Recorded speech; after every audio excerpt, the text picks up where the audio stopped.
Hey, Cut the Shit listeners. You can find every episode on Apple Podcasts, Spotify, or YouTube. Go check us out. Welcome back, everybody. You're listening to Cut the Shit, a podcast series that aims to take a closer look at the impact of the IT industry, both the good and the bad. Cut the Shit is brought to you by Plow Networks, a managed IT services company based just outside Nashville, Tennessee. I'm Brian Link, COO here at Plow, and I'll be your host for this series. I'll ask questions, and with the help of our guests, try to dig deep on some of the key challenges we all face dealing with IT. So with that, let's cut the shit and get started. On today's episode, I'm very excited to have Mike Paez as our guest. Mike is a technical trainer with Fortinet, where he works to help partners better understand the nuances of cybersecurity technology. His videos have become a big hit on YouTube and LinkedIn, so much so that he's now nicknamed the Bill Nye of cybersecurity. During our conversation, we learned about Mike's journey from sales to sales engineering to his current role, and how empathy and a little bit of good old ingenuity and design creativity have helped him turbocharge his mission to educate folks about cybersecurity. I hope you enjoy my conversation with Mike Paez. Mike, welcome to Cut the Shit. How are you today? Ryan, I'm doing great. Thank you for having me. Where do we find you today? All right, it looks like you're in your home office, but where might that be? Yeah, so this is what I call the studio. We'll talk. This is where I do a lot of my video production but I am based in Austin, Texas. Very cold Austin, Texas today, but nothing compared to what you're having up there. Are you guys getting any snow? Did it get to you? Not yet. No, it was raining yesterday. It was at 35, 34. So I think if the winds were blowing a different way, we'd be looking at some snow. But right, I heard Dallas was supposed to get some. Maybe they have. I don't know, but I know you guys are 3-4 hours south, so that can make all the difference. So. Yeah, it's basically another state. Texas is like 5 states in one. Well, it's big enough, that's for damn sure. Well, good deal. Well, listen, Mike. Again, thanks for joining. Looking forward to the conversation. We got some good stuff to talk about, but before we jump in. I always like to ask this question. It's sort of a warm up, but I get interesting answers. So you never know I never know what I'm going to get when I ask it. But what's the most interesting use of technology? Maybe a hack. It could be at work. It could be at home. Most interesting use of technology you've seen lately? Lately it doesn't have to be the last 2 weeks, but fairly recently. Something you've seen that kind of caught your eye. Yeah. So that's a good question. So I do a lot with video editing and things like that. So I try to explore different options there and try to make my job easier. Some of the stuff that AI companies are doing with video is just mind blowing to me. I mean, the amount of effort it takes to make B-roll footage and to have product based footage and all of that, it takes so much time. But now with the right prompt, I can get a pretty realistic looking 5-second video that no one's going to really drill down to too much when they're watching the video. So it helps. What it says for art is another story, but it's interesting how quickly that particular field of AI is moving to almost a scary degree, right, in terms of how realistic it looks. Well, it's interesting because you hear about. Obviously, AI was an issue in the in the writer's strike and all in the actors in the SAG strike and all that stuff around replication of images and that sort of thing. But that's a negative sort of scary thing. But what you're describing is quite positive, right? I mean, you're talking about saving significant amounts of time on effort that wasn't the crux of what you were doing, right? It was more complementary. So it's making you more productive in your ability to generate content. Is that a fair statement? Yeah, absolutely. And the thing is with as it relates to art, I mean, there are artists who are creating stock footage. There is some form of art to it, but the vast majority of where I seek it out are large corporations, right? So I imagine those filmmakers who are making these 10 shots of the same person typing on a computer could probably use that creativity somewhere else. I don't think that business will translate to something else. So it's very interesting to me. Like in the positive, it's kind of that gray area of positive, or a negative, but it's definitely going to change the landscape as far as creatives, as far as business, as far as resources for creatives like me. I can do a lot more without having a whole team. Yeah, makes sense. Again, it's it's been the story of a lot of technology, right? Is to sort of creative destruction around certain aspects of work that then frees up people to do other things, or oftentimes creates new avenues of work. I mean, we used to have, an army of secretaries and administrative assistants. We don't have those anymore, but a lot of those people went up, kind of climbed the skills ladder and got into doing other things, right, that didn't exist previously. So we'll hope for the optimistic case on that. That's generally been, I mean, people are always afraid of new things, and for the most part, it's worked out well for us. It doesn't mean that there's no such thing as unalloyed goods or unalloyed bads, right? I mean, it's almost, the old economist, it's a trade-off. There's some pluses and minuses. So, all right, well, with that kind of gave a little bit of a flavor of sort of the work that you do. But to get us started on that front, how about you give us a quick thumbnail sketch, kind of tell us your role, and give us some, give us a sketch of your background, kind of bring us up to speed on where you are today. Yeah. So my current role is a technical trainer. Prior to this, I've been doing this for about 2 years, but before this at Fortinet, I was a channel sales engineer, where I would cover large partners like Dell, SHI, Insight, help them with enablement, things like that. Basically, how to understand our products, understand the technology, and then how to sell it. Or how to have conversations with customers about it and their customers. So that translated, over to training, because it's essentially what I did. Was majority of it was training, and training how to have conversations with customers. That was accelerated during the pandemic. I had these huge partners that I had to somehow get out to, even though everyone was from home. So I started making video content. It started with a series called The Sync. It was just a series where I explained, what SD-WAN is, and talk about the history of SD-WAN and how it got to what it is now. Not just the technology, but what was the idea of building it. Right. And the why a little bit. Yeah. A little bit of the why. Yeah, exactly. And so that focus that I had on, educating, it came from really just wanting to, reach out to my partners. But as I was doing more and more of it, it was really just trying to help the regular person understand all the jibber jabber they hear their SC talk about in a sales meeting. And they're like, I have no idea what he's talking about. But in reality, it's very simple. If we just kind of strip apart, maybe put a little creative, graphics to it. And that's kind of how it evolved over time. Got it. And at Fortinet, in terms of technical trainers, how many are we talking about that would be that would be across the company? Are we talking 10, 100, 3? I just was curious, what's the scope of that particular effort? It's a good question. So I think I would say closer to the 100 number, but we have different categories in which that we are technical trainers. Okay. There are the more super technical trainers who are helping you with certifications, who are putting together labs. Kind of engineer to engineer sort of stuff. Exactly. Right? Yeah. Yeah. And a lot of what I do is more of the, the high level, teach you how not going into how the sausage is made necessarily, but, a lot more detail than the regular presentation goes.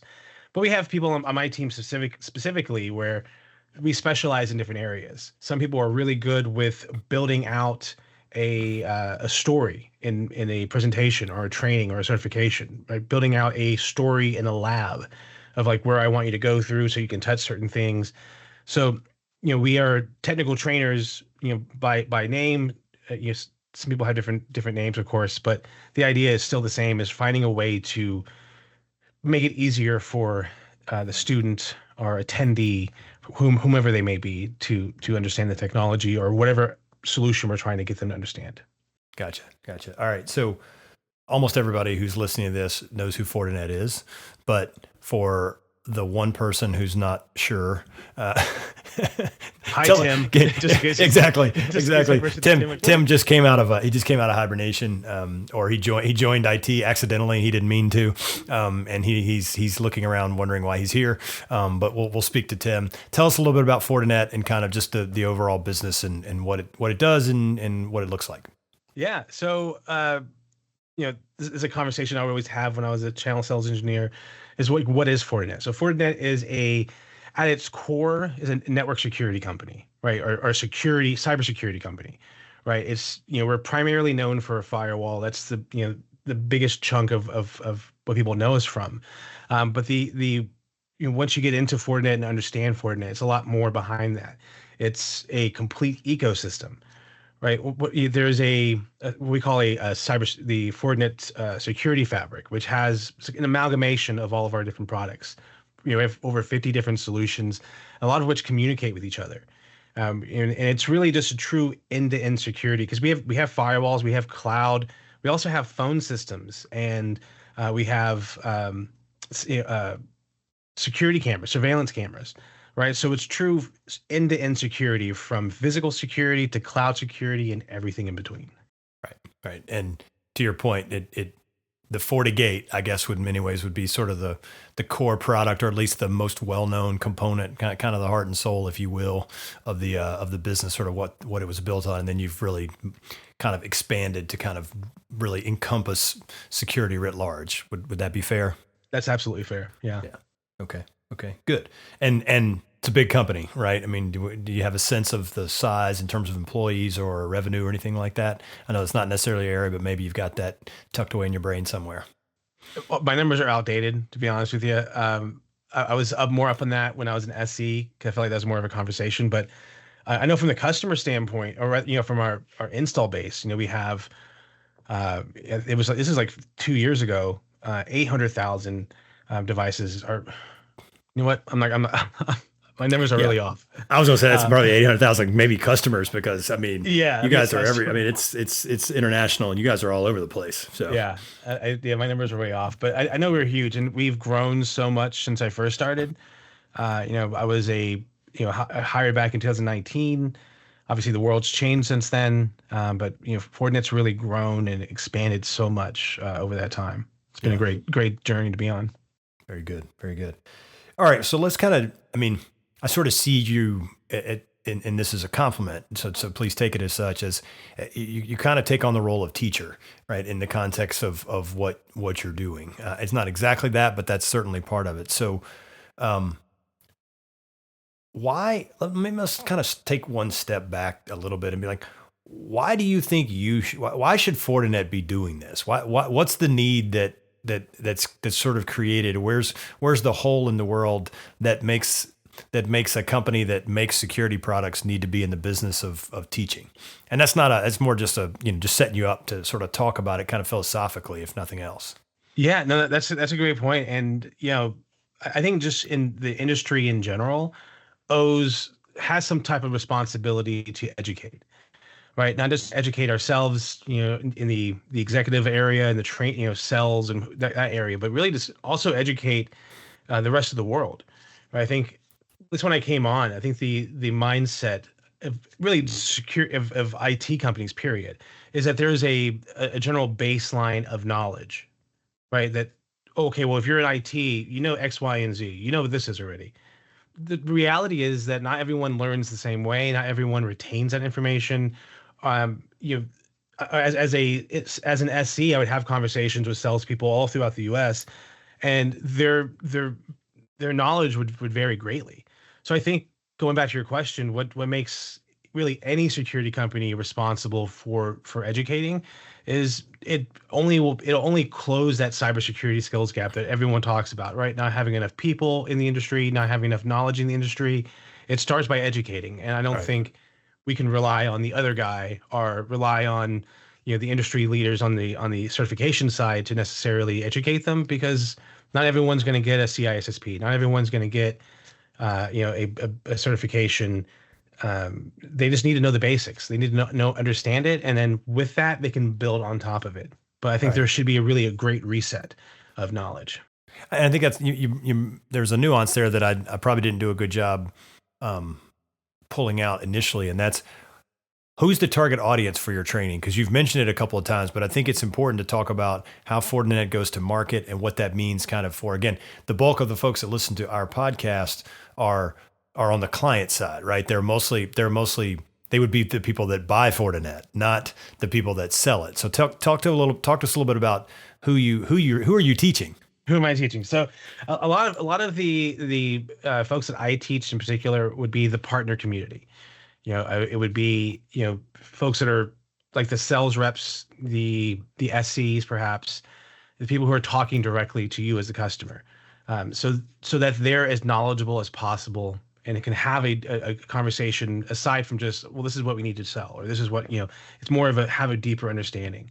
But on a personal side, the video content I create, as a content creator, focuses on the everyday person as well. So it's Right. more of, what I do aside from work is more educating everybody. That's why I was kind of talking about educating everyone.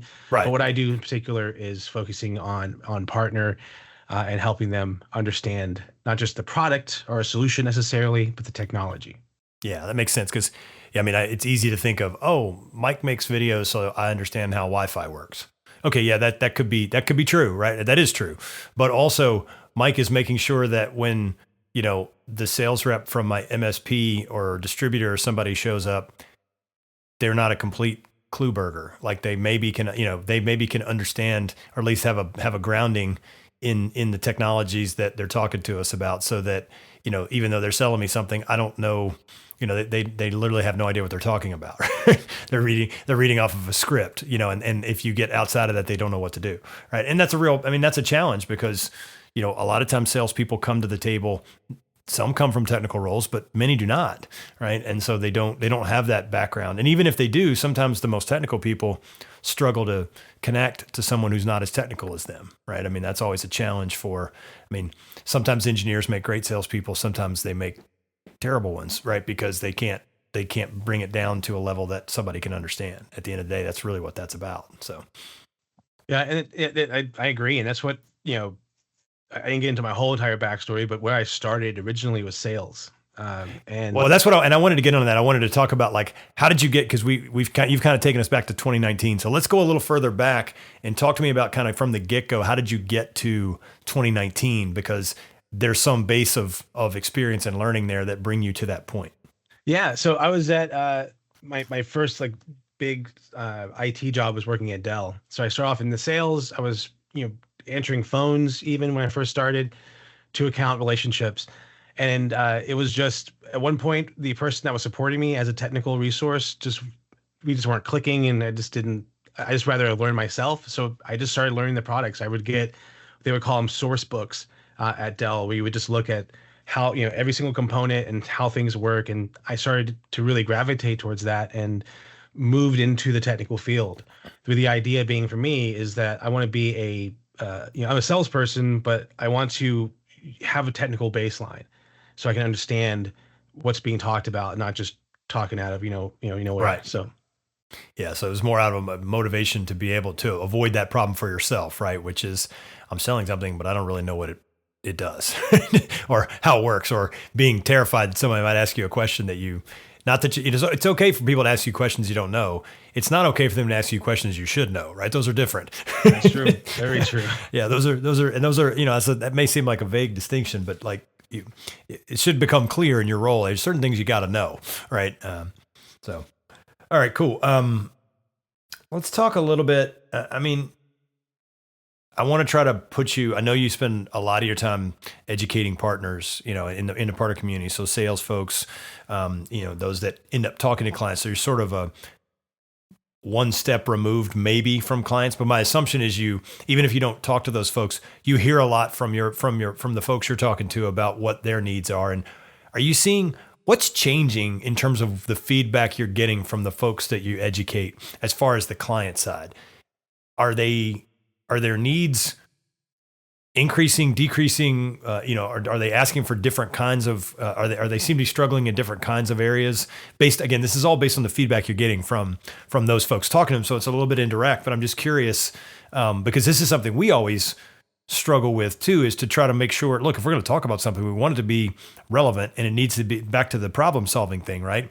If we're going to try to solve problems for people, we want to make sure we're solving problems that they actually want to solve or that they care about, because everybody's got problems, big ones and small ones. And the small ones usually are like, well, I wish we could fix that, but I'm not going to spend much time dealing with it. If somebody comes in talking about those, probably not very useful. So just curious about what are you seeing over the past, 3-4 years, last couple before you got into the training role into now? Are you seeing any changes? Or are you hearing any changes about what people are looking for, what they feel like their needs are, training wise?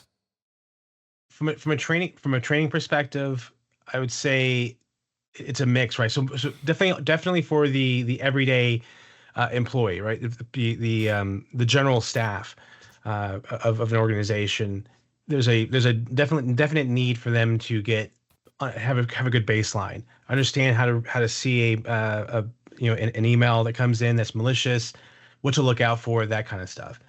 But in general, what I've seen from the people I train now and people I've talked to in the past is just really wanting to know where to start.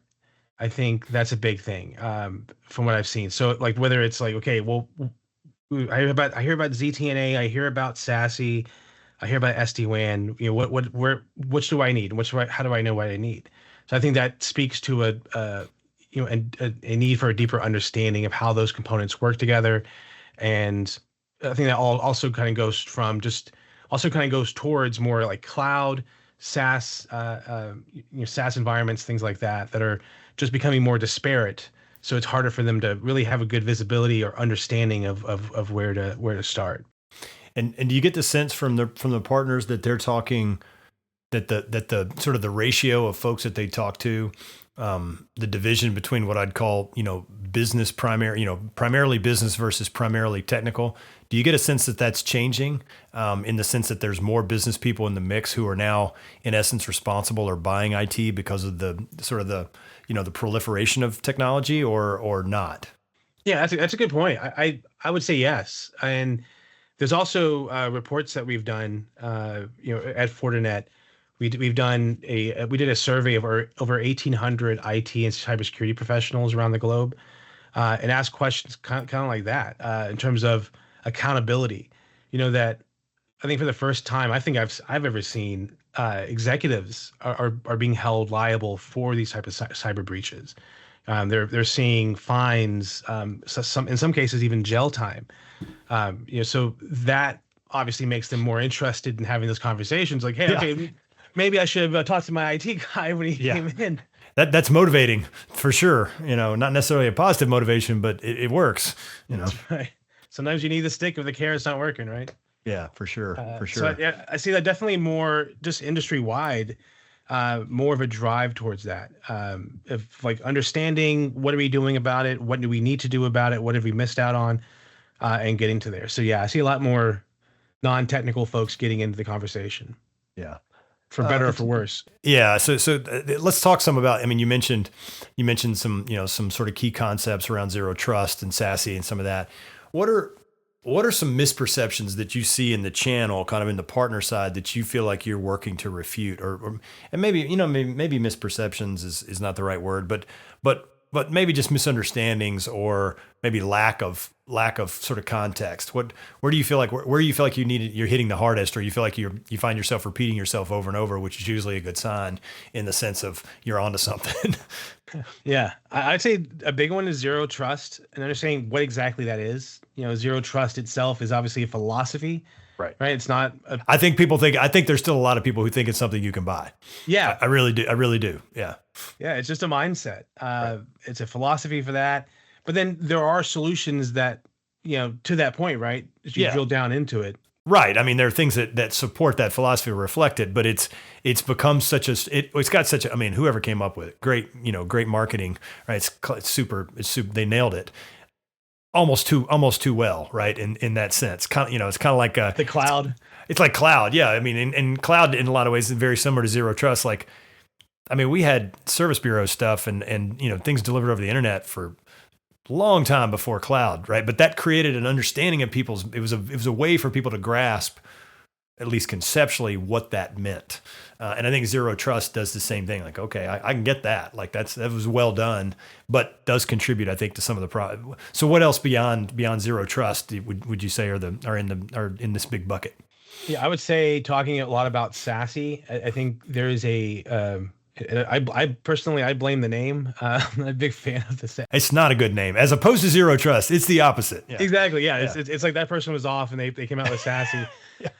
They brought in the wrong person to they brought in the B team for that one. Yeah, for sure. But so I feel like SASE is not really as well understood. There are folks who can talk about it, like, I could tell you, kind of what it is, but really understanding, especially I'll say it this way. The question I get asked a lot is what's the difference between ZTNA and SASE? Which is, if you know, ZTNA is a part of SASE, Right. as is SD-WAN, as is SSE. That kind of drives to the point where I don't think there's a true understanding of what that ZTNA means, going back to that one, but also what is SASE, and how that actually works. I think that's what I'm kind of running into, at least currently. Things change, I think SD-WAN was the big one a few years ago. Yeah, I think that one was probably the one was like, what is that? Yeah. Well, I mean, let's face it. And generally, we live in a world. I mean, every specialty, every industry's got its jargon, but IT is up there, I think, with maybe the military and the government with like the worst abuse of acronyms. And you just gave two examples, right? SD-WAN and SASE, right? I mean, again, I think they're worse. They're worse offenders. IoT. Oh yeah, exactly. I mean, they're all over the worst. They're all over the place, right? So it's first thing you have to do when you hear it is be like, okay, well, what do those letters mean? So you're already confused out of the gate, as opposed to, again, not to beat the horse on zero trust, but it's at least clean, right? And it's clear in terms of what we're talking about. Now, how you get a product out of that as opposed to a philosophy, because it sounds like a philosophy, not a product. But anyway, that's a conversation for another day. Always trust, but never trust, always verify. It's kind of with that. That's right. Yeah. And I mean, what I always say, there's really only two principles I think that matter. It's that one and assume a breach and prepare accordingly. Right. And most people don't want to talk about that, especially business people. That really hurts their feelings, but it is the fact, it is the core. It's one of it, to me, it's the other core principle in the zero trust philosophy, right? Because it affects the way you think about what you do. Right. Exactly. But it's a scary one. Nobody likes that. But it's the world we live in. I mean, you don't have to be breached. You can get off the internet, and just go back to the old days where get off the grid. Yeah, that's right. No cell phones, you can do it. It's just can't really run a business that way, but that would not be me, my friend. You won't get breached. I guess that's, if that's really what you're after. Exactly.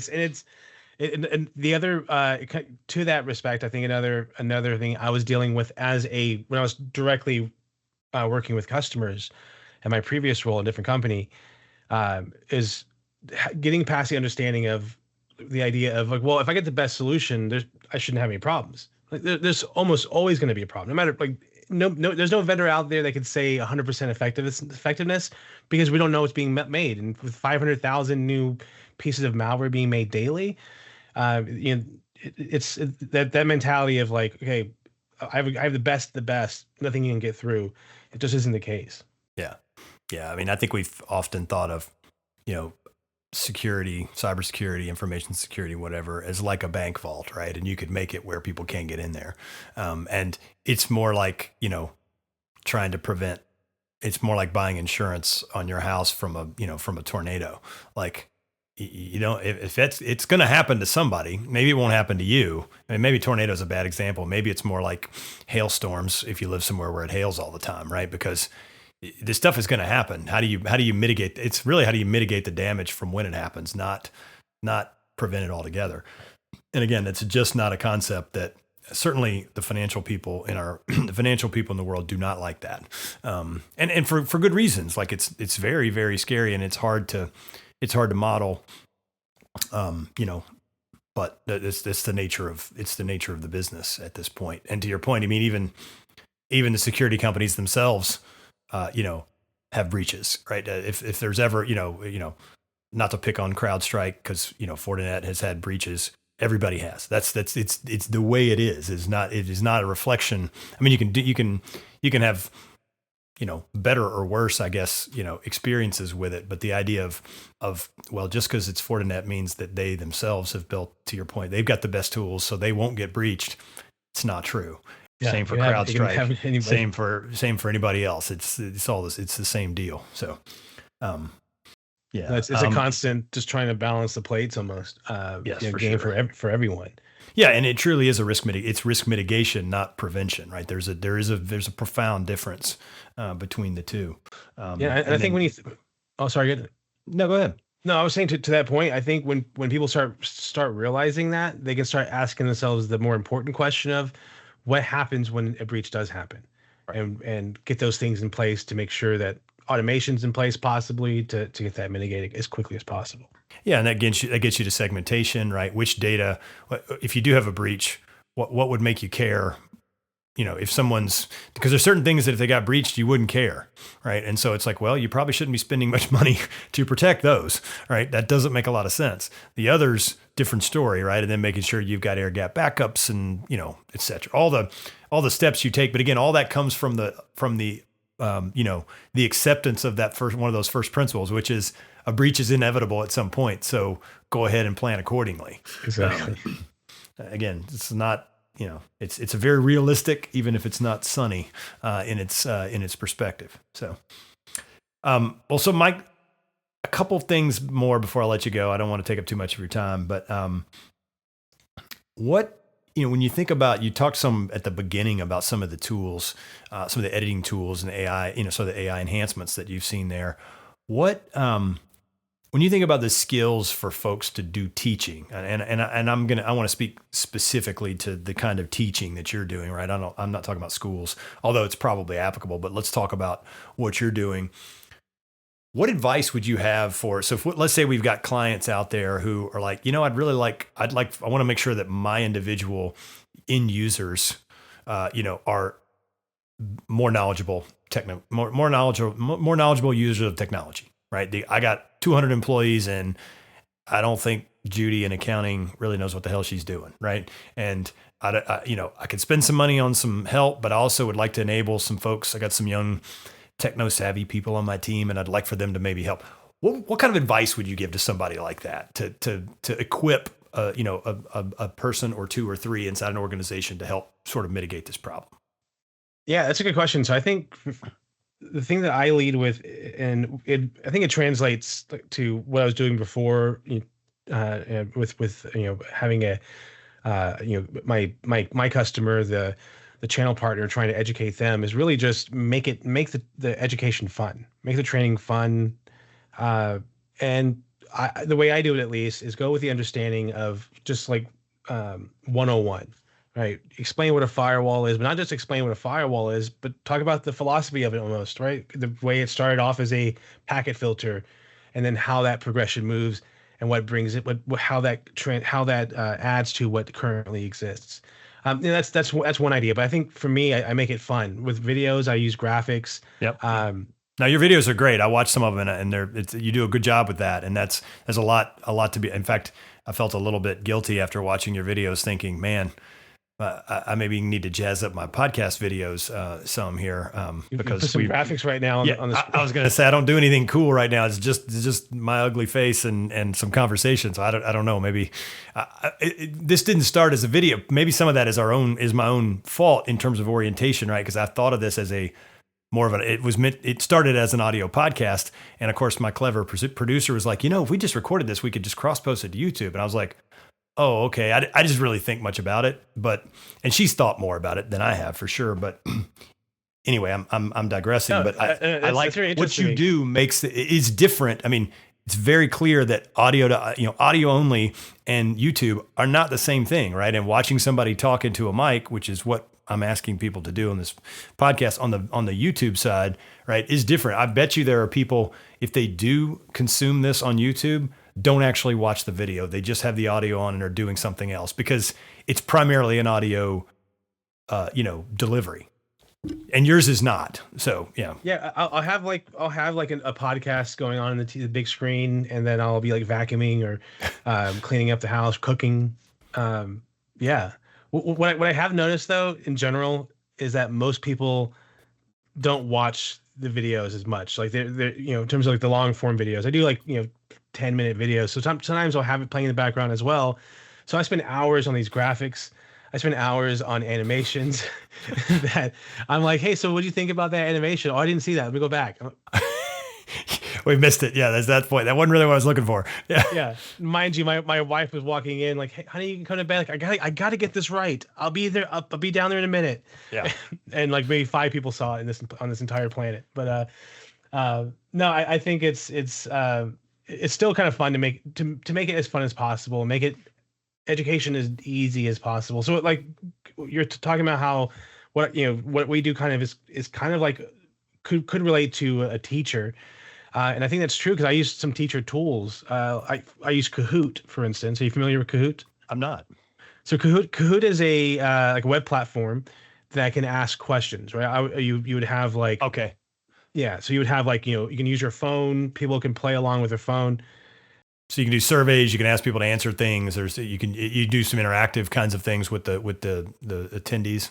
Yeah, exactly. Now I would do that with when I was during the pandemic is have like trivia games. Right. Where I would have some fun questions mixed in, but then I would have some, what is a VPN? What is a firewall? And I give them multiple choice. I would do training beforehand and then have that kind of follow up. Really, just kind of drills it home, because our, whether we admit it or not, our attention span, I think, just as a people, are going down. Yes. So the more I can make it fun and put in some medicine with that sugar, I think I've seen really good returns on that from people saying, now I really understand what you're doing. So Kahoot is something I would do if I were in your shoes, the listener.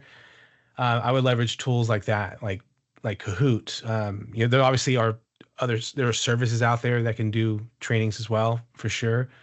But if you just want to do something yourself to start out and just need something right now, fun things like Kahoot can really help because you can get everybody, whether they're in person or virtually, to have a little bit of fun and and really drill home what you've trained them on. Right. Makes sense. So kind of last question, well, I guess second to last question really, but when you think about kind of looking forward, so just, 2-3 years from sort of where you are today, I'm not asking you to predict the future because no one can do that, but when you think about the current state of sort of knowledge and sort of the technical sort of skills that of the folks that you're engaged with, how optimistic are you that you'll be able to, you and so let's say the industry writ large can continue to can help kind of upskill, or I don't know what the right word is, raise sort of the IQ, if you will, continue to raise the collective IQ to a point where the folks who represent us to clients, represent the industry to clients, are seen as more trusted advisors over time, right? Because I think that's really what we're looking for, right? Is that not necessarily that that the rep can solve all the problems, but that they're knowledgeable enough to help us identify some issues, or if we do have a problem, help us kind of think about it in the right way. Maybe I think that's a fair conception. So are you kind of, where do you sit in terms of, sort of bullish versus bearish on kind of how things are going in that regard? I'm very confident about our ability, or really just the industry's ability to upskill, kind of raise all ships essentially, from a knowledge standpoint. Because I think it's becoming more of a, for the longest time we would say, well, cybersecurity is very important, right? It's huge. And for the most part, I think cybersecurity for the longest time is like selling life insurance to a high school kid. Yeah, sure, they know they're going to need it, right? But not right now. Right. And I think that mentality is changing a lot. Well, it cost about the same as selling life insurance to a high school kid back in the day too. So you could buy it and it didn't cost much. And so it's like, well, okay, we don't have to worry about it, right? And if something does happen, we didn't pay much for the coverage. And then the insurance companies got smoked, and that all changed. the money got real in a hurry. It's when the internet stopped being a toy, and they're like, oh wait, this is a real thing. Okay, yeah, exactly. My business is actually on this thing now, like life or death, so to speak. No, for sure, certainly, and I think that is being more understood by account managers, by people who would be face to face with you. Because it's becoming more of an issue, becoming more of there's a gap here. So I think the want is there from people to be educated. I think that's a big part of it. And then also we're just getting out there more. We're getting more support, whether it's from us, our leadership at Fortinet, other industries, or other organizations are putting more resources into education. And on the other front, I've seen a lot of customers, a lot of executives, leaders around the globe who I've seen that from that report we talked about earlier, who understand that it's necessary, and it's being pushed out. So the more those conversations happen with people, the more that ecosystem starts to build itself. So I think from us, it's, I think we're going to be there to help educate whatever that landscape looks like. But I think the industry, the people as a whole, want that education. Gotcha. Good deal. Good deal. So I always like to kind of wrap up with a little bit of a personal question. It's not that personal, so don't worry. But tell us about your first technology memory as a child. Maybe it was a gaming system or, early stage computer. It could have been a Rector. I'm not sure. It could be a lot of things, but first technology memory that you can recall. First technology memory. Oh my gosh. I would say it had to be video game consoles. I remember when I was a kid, my first system was an NES, home entertainment system, all that. And I started with that and kind of moved up the rankings of different systems. But I remember feeling like just like I was like the wizard whenever I needed to connect a new system, when anybody wanted me to like plug in the VCR or plug in the their video game console. Exactly. They knew who to go to. I was just like, your future was defined at that point. Like right? Exactly. And that was my biggest thing is video game consoles. I was the go-to. Like they bought even a radio. Like, okay, give it to Mike. He's gonna help set it up. I'm like, you just put batteries in, but it's not that hard. Yeah, not that hard. But kept that one close to my chest though, because I didn't want anyone thinking that I wasn't a genius. But. Yeah, for sure. Last question. Tell us about something that you've watched or read lately that you think we ought to check out. So there is I've been on a real kick on Netflix, like Japanese and Korean, like Squid Games. There's also a game another one I'm forgetting of. Alice in Borderlands. Really cool, really fun show. So I've been like really getting into that kind of scene. I know Squid Game. What's the nature of Alice in Borderlands? So Alice in Borderlands is where a group of 3 guys wake up in this. They go somewhere. Something happens and they're in Tokyo, but no one's there, and there's this whole thing where there's a game being played. You're given the parameters of the game and you have to survive the game. And it's just like, it's really, really interesting concept. I've never it's kind of like Squid Games in the sense of, it's a game to survive, right? But the way they do it is very unique and the individual games are interesting. Good deal. That's not one I was familiar with. So I'll go take a look at it and check it out. And we'll put a link to it in the show notes.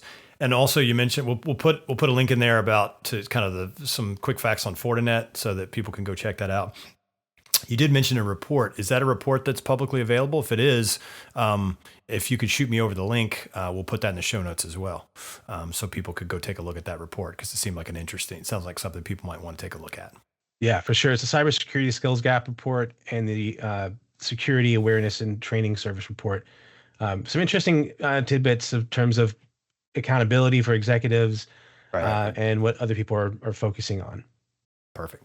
Yeah, I would love to share that out as well. So, all right, Mike. Well, we'll stop there and let you get back to it. Thanks so much for your time. We really appreciate you being on Cut the Shit.